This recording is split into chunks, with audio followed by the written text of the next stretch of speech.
I'm Sami-Jo, your Monday Fictionista. Hopefully your Monday is going good, and if not, hopefully I can make it better with a good book recommendation. The last book that I had read in full is J.R. Ward's The Bourbon Kings. This is what the beautiful cover looks like. Um, so J.R. Ward is one that I really follow. This one came after her Black Dagger Brotherhood series, which is still occurring. Thankfully, she's still making more. I'm very excited for the next one. But this series for the Bourbon Kings promises to be just as good. Now, this one is not there's no supernatural element to it. In the Black Dagger Brotherhood, they're vampires. So obviously that takes on a whole life of its own, and her vampires are done really, really good. So we follow a character named Lizzie, who is a florist, a horticulturist, and everything, and she works on the Bradford estate, who is the Bourbon Kings, who run the biggest bourbon company in the world. Very influential, extremely rich family. Lizzie was with one of the sons, Lane, Tulane is his full name, and they had this bitter breakup, and so it's been 2 years since then. And so we come in 2 years after a whole bunch of jaded and bitterness had been interjected into these relationship and the lives of these people. And Lane has been out of the country, or not out of the country, but out of town with a friend, and she has still been left at his family's estate to do all the flowers and stuff that she does and events. So we come into at a time where Lane has to come back to the estate. He's had not much to do with it except for riding off of the money that he gets, as he's never really had to do anything. Very, very rich family. And so he comes back, and we sort of see how that relationship is affected, where it was left off. All of that anger and everything is still there, and it's actually grown exponentially in the years that they've been apart. And so we try and figure out what we think about these characters. We want them to be together? Are we rooting for them or not? And see how that works. But in knowing her previous books, J.R. Ward's previous books, you know, chances are that the couples are going to work it out somehow. It's just kind of being along for the ride on how that happens. And this one does bring you on a good ride. I do really like both characters. I do also like that in the books we don't just follow those two characters. So in the Bradford family, Lane is one of the brothers, but there is an older brother named Edward. I forgot his name for a second. I wanted to call him Derek for some reason. And then there is a younger sister named Jen, who I believe her real name is Virginia.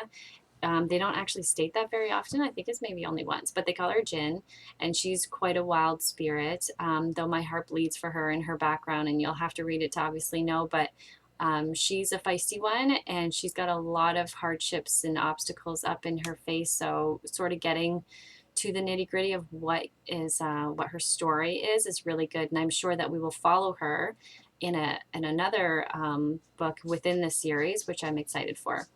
There's also another brother named Max, but there's not a lot of talk about him except for in a couple flashbacks that happen when they're children.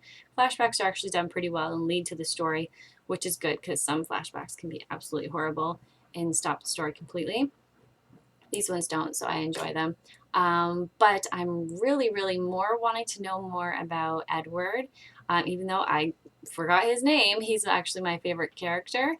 He is sort of parted ways from the family for very good reasons, and although he's still sort of connected, he hasn't had a lot of contact, and Lane coming back, being pulled back for a family reason, ends up reconnecting with him as well and seeing where he is. Edward is a very damaged character, and I find that J.R. Ward writes those very well. In her Black Dagger Brotherhood series, I fell in love with Sadist and then Quinn, and both of those characters have a lot of deep-seated issues, and both actually too are physically incapacitated in some way, or they have some sort of damage done or something like that. So I don't know. That probably says more about me than anything. But I do really like this book. I'm very excited to see the next one and see where it takes him, because the story continues on and we only really get to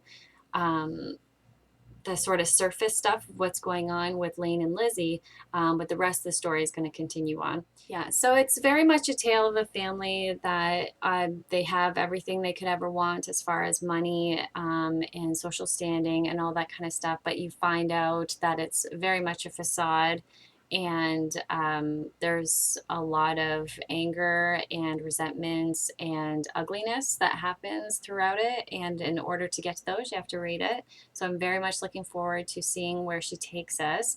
I don't know if the other ones have been written yet or if she's still working on them right now, but I really hope the next one comes out soon so I don't have to wait. So thank you. I will see you next time on the Fictionistas, hopefully with something a little bit more in depth than a book review.